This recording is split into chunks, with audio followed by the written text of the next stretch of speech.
오늘은 역대상 말씀 5장을 살펴보도록 하겠습니다.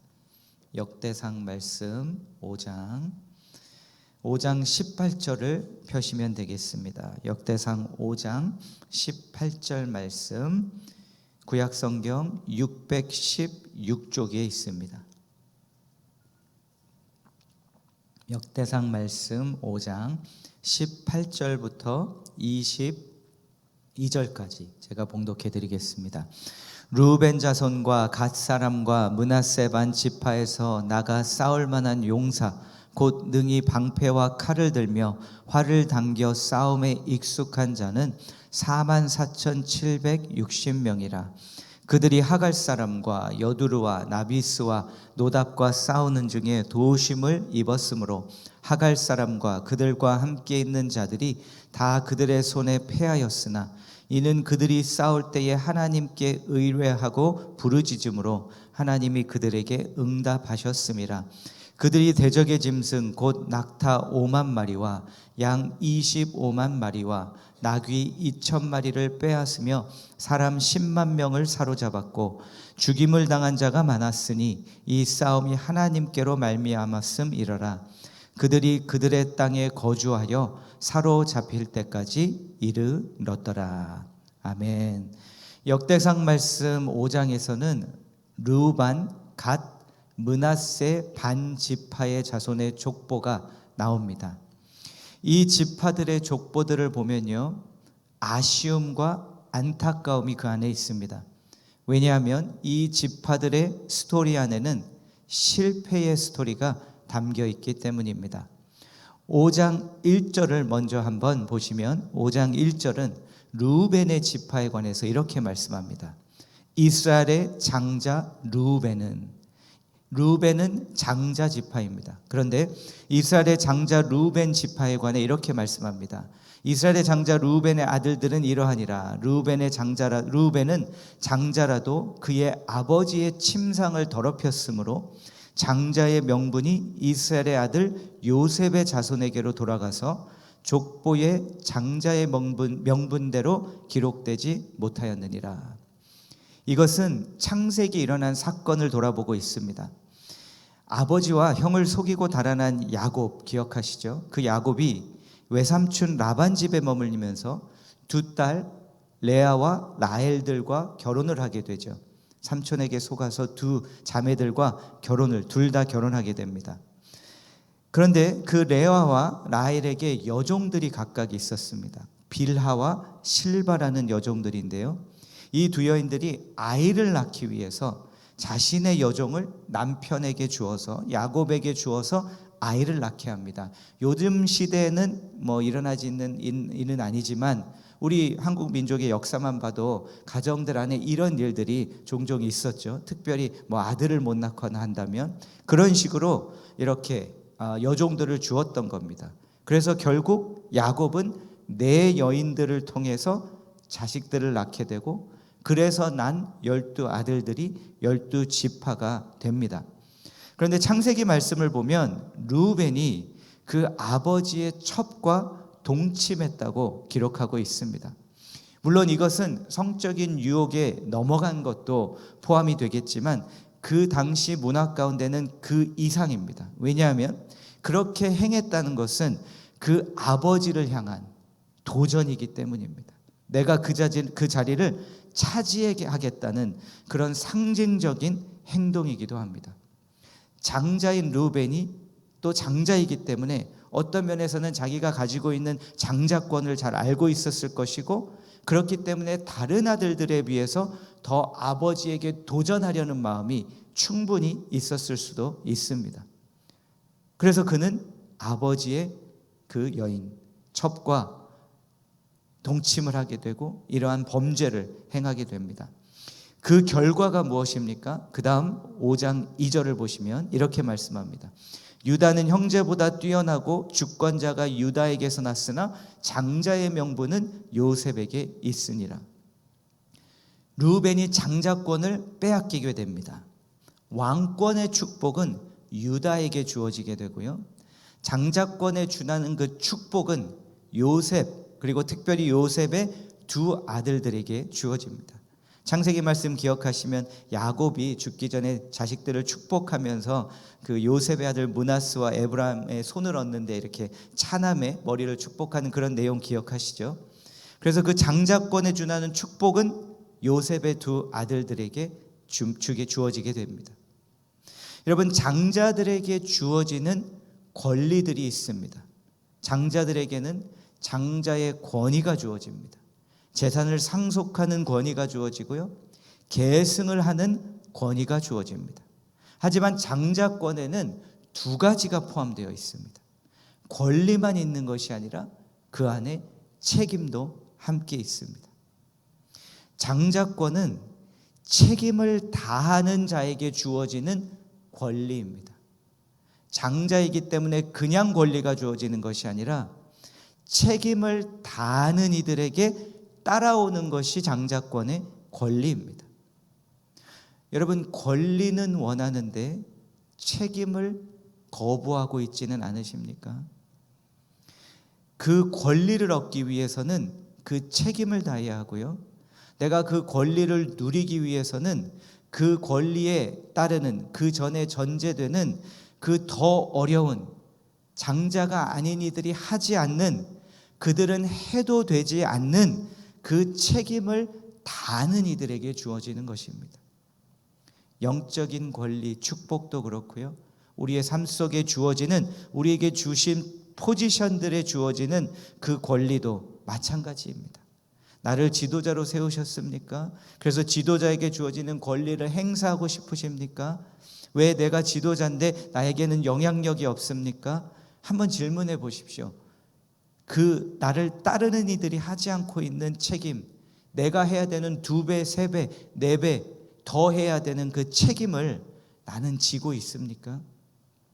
그 책임을 지는 자들에게 따르는 것이 권리이고 축복입니다. 르우벤은 그 장자권을 빼앗깁니다. 책임을 다하지 않았기 때문에. 쭉 한번 내려가셔서 23절부터 므낫세 반지파에 관해서 한번 보겠습니다. 5장 23절입니다. 므낫세 반지파 자손들이 그 땅에 거주하면서 그들이 번성하여 바산에서부터 바알 헤르몬과 스닐과 헤르몬 산까지 다다랐으며 그들의 족장은 에벨과 이시와 엘리엘과 아스리엘과 예레미야와 호다위야와 야디엘이며 다 용감하고 유명한 족장이었더라. 그들이 그들의 조상들의 하나님께 범죄하여 하나님이 그들 앞에서 멸하신 그 땅 백성의 신들을 간음하듯 섬긴지라. 그러므로 이스라엘 하나님이 아수르 왕 불의 마음을 일으키시며 아수르 왕 디글라 빌레셀의 마음을 일으키시매 곧 르우벤과 갓과 므낫세 반 지파를 사로잡아 할라와 하볼과 하라와 고산 강가에 옮긴지라. 그들이 오늘까지 거기에 있으니라. 므낫세 반 지파에 관해 말씀하시면서 오늘 나오는 세 지파들에 관해 말씀하십니다. 이 세 지파들에 관해서 중요한 배경적인 사실을 우리가 한 가지 기억할 것이 있습니다. 그것은 뭐냐면 르우벤과 갓과 므낫세 반 지파는 하나님의 백성들이 요단강을 건너서 약속의 땅에 들어가서 여리고를 정복하기 전에 요단강 동쪽 편에 정착한 지파들입니다. 약속의 땅으로 들어가지 않고 동쪽에 정착을 합니다. 이들이 서쪽에서 이제 집결을 해서 여리고 맞은편에서 준비를 하고 있는데 민수기 32장을 보면 르우벤과 갓 지파가 와서 모세에게 우리는 들어가지 않고 동쪽 땅에 머물겠다고 합니다. 그 이유는 무엇이냐면 그들의 지파의 규모가 크고 가축이 많기 때문에 이쪽을 보니까 이쪽 땅이 목축하기에는 더 좋은 땅처럼 보입니다. 그러니 우리는 이쪽에 속해 살게 해달라고 모세에게 요청을 합니다. 결국 모세가 조건을 제시하고 하지만 싸움을 하는 것으로 같이 들어가서 이것을 조건으로 해서 결국은 동쪽에 그냥 정착을 하게 허락을 합니다. 바로 오늘 나오는 이 세 지파들은 요단강 동쪽 편에 정착한 지파고요. 결국은 그들은 시간이 흐르며 남왕국이 아니라 북이스라엘에 속하게 됩니다. 그런데 그들의 지역이 요단강 동쪽이기 때문에 앗수르가 그들을 침략했을 때 결과적으로는 가장 먼저 침략당하고 멸망하게 됩니다. 여러분, 우리가 서고 싶은, 차지하고 싶은 좋은 땅들이 있죠. 우리의 하루의 삶 가운데 우리가 인생을 살아가면서 나는 이 땅에 거주하고 싶어. 그 땅이 무엇이 되었든, 왜냐하면 풍성해 보이기 때문에, 나에게 즐거움을 가져다 주기 때문에, 내가 원하는 것을 채워주는 그러한 땅처럼 보이기 때문에. 그런데 여러분, 그 땅에 우리가 계속 정착하고 산다면 가장 먼저 공격을 받는 자리일 수도 있습니다. 그리고 가장 먼저 멸망하는 자가 될 수도 있습니다.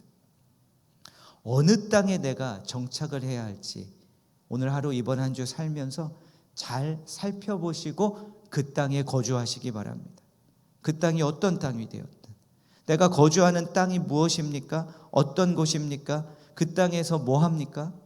그 땅이 나에게는 좋아 보이고 즐거움을 가져다 줄 수는 있으나 그 땅이 멸망의 자리가 될 수도 있다는 것입니다. 오늘 요단강 동쪽 지파들이 실패를 한 이유를 쭉 이렇게 보면은요, 그 이유에는 한 가지가 있습니다. 그들의 선택입니다. 12지파들이 다 있는데요, 12지파들이 다 동일한 축복을 똑같이 얻는 것이 아닙니다. 각자의 선택에 따라 이것이 결정됩니다. 그럼에도 하나님의 은혜는 오늘 말씀 가운데 무엇이냐면, 그러한 그 세 지파들을 멸망의 시간이 다 지나고 포로 기간이 지나고 돌아온 이스라엘 백성들에게 주신 말씀 가운데 그들의 지파들을 빼버리지 않으시고 포함시켜 주셨다는 겁니다. 바빌론의 포로 기간을 마치고 돌아온 이 백성들의 돌아온 이들 가운데는 주로 남왕국 백성들로 구성되어 있었을 것입니다. 굳이 특별히 이 세 지파들, 이들을 꼭 포함시키지 않아도 다시 돌아온 백성들이 주로 남유다 백성들이었다면 그렇게 중요하지는 않았을 것입니다. 그럼에도 왜 이 족보들을 포함시켰는가? 주님에게는 그들이 중요하기 때문에. 내가 요단강 동쪽, 내 요단강 동쪽 편에서 정착하고 내가 목축하기 좋은 곳에 살고 내가 나의 즐거움을 가져다 주고 사는 그러한 삶일지라도, 그래서 내가 이 지파와 같이 되었을지라도 그 지파를 사라지지 않게 하셨고 포함시키려고 하시고 결국에는 다시 주님이 그 지파들도 부르신다는 것입니다. 그들의 후손도. 그리고 앞서 봉독한 오늘 본문 말씀에서는요, 그들에게 무엇을 기억하게 하시냐면요, 너희들이 한때 내 용사들로 싸운 적이 있지 않느냐. 한번 18절만 다시 한번 보실까요? 르우벤 자손과 갓 사람과 므낫세 반 지파에서 나가 싸울 만한 용사 곧 능히 방패와 칼을 들며 활을 당겨 싸움에 익숙한 자는 44,760명이라. 그리고 그들이 싸웠던 것을 다시 기록하시면서 말씀합니다. 너희들도 용사들이 아니냐, 내 용사들이 아니냐. 잃었다고 끝난 것이 아니라고, 실패했다고 끝난 것이 아니라고, 빼앗겼다고 끝난 것이 아니라고. 지난 한 주는 여러분 빼앗기는 삶을 사셨습니까? 요단강 동쪽 편에 있는 지파들의 삶을 사셨습니까? 그럼에도 주님은 말씀하십니다. 기억하라. 너도 내 자녀고, 너도 내 지파고, 너도 내 용사다. 그러니 이제 다시 포함시켜 줄 테니 12지파의 내 약속들을 이루어 갈 것이니. 그리고 결국은 12 제자들을 세우시죠. 한 지파도 빠짐없이. 그러니 다시 기억하고 돌아와라. 다시 싸우라. 다시 힘내라. 여러분, 저는 이 말씀을 준비하면서 우리 믿음의 공동체 가운데 많은 여러 소그룹들을 생각해 보았습니다. 가장 먼저 우리에게는 셀들이라는 소그룹이 있죠. 마치 이 지파들로 우리가 한번 비교해 본다면, 또 그 안에 있는 여러 교제의 그룹들이 있습니다. 양육의 그룹들이 있습니다. 봉사의 그룹들이 있습니다. 그런데 모든 그 그룹들이, 지파들이 동일하게 다 하나님이 원하시는 곳으로 다 가지 못하는 곳들도 있을 것이고 그룹들도 있을 것입니다. 내가 속한 나의 믿음의 공동체 안에 지파는 지금 어떤 지파의 자리에 있습니까? 내가 잘 좀 더 이끌었어야 되는데 그렇지 못했습니까? 그런데 주님이 말씀하십니다. 그래도 나 너 제외하지 않았다고. 그러니 다시 기억하고 돌아와라. 다시 같이 회복의 자리로 돌아와서 약속의 땅을 재건할 때 이번에는 빠지지 말아라. 빠지지 말아라. 그리고 기억하면서 한번 저도 쭉 제 머릿속에 짚어보며 한 그룹 한 그룹 좀 생각을 해봤고요. 좀 기도를 하며 또 이번 주는 그 기도를 좀 하려고 합니다. 우리의 믿음의 공동체를 위해서. 각 지파들이 우리 안에 있습니다. 한 지파도 빼놓지 않는 주님, 모든 셀들이 다시 다 같이 일어나서 함께 주님의 영적인 성전을 재건하고 그들의 신앙을 재건하고 그들의 믿음을 다시 세우는 이번 한 주 되게 하옵소서. 같이 기도하시고 또 그 재건에 참여하시기 바랍니다. 참여하시고 도와주시고 협력해 주시고요. 그리고 다시 주님께서 기억하라. 자꾸 그 동쪽 땅에 가서 좋아 보이는 땅에, 즐거운 땅에, 재미라는 땅에 자꾸 그쪽으로 서지 말고 들어와라. 약속의 땅에 들어와서 싸워라. 말씀하시는 주님의 음성을 예수 따라 잘 가시는 이번 한 주가 되시기를 주의 이름으로 축복합니다. 기도하겠습니다. 하나님 아버지, 누락되지 않게 하여 주옵소서. 주님은 배제하지 않으십니다. 누락되지 않게 하시고 주님 잘 따라가게 하시고 주님의 백성 12지파에 속하는 각 개인 성도 그리고 믿음의 작은 소그룹 공동체들 되게 하여 주시옵소서. 주님, 역대상 말씀을 통하여 우리 한소망 믿음의 공동체 다 같이 기억하게 하여 주옵소서. 이제 우리의 추방의 자리에서 일어나 다시 약속의 땅으로 함께 돌아가야 하고 그곳에서 세우라고 하시는 것들을 다시 세워야 하는 때가 왔음을 기억하게 하셔서 주여, 한 해를 잘 마무리하고 준비하여 함께 힘차게 우리의 믿음의 성전과 영적인 성전과 삶을, 신앙을 함께 다시 재건하는 2026년이 되게 하여 주시옵소서. 주님께서 인도하여 주시고 또 세워주시고 도와주실 것을 믿고 감사드리며 우리의 영원한 대장 되신 우리 주 예수 그리스도의 이름으로 기도하옵나이다. 아멘.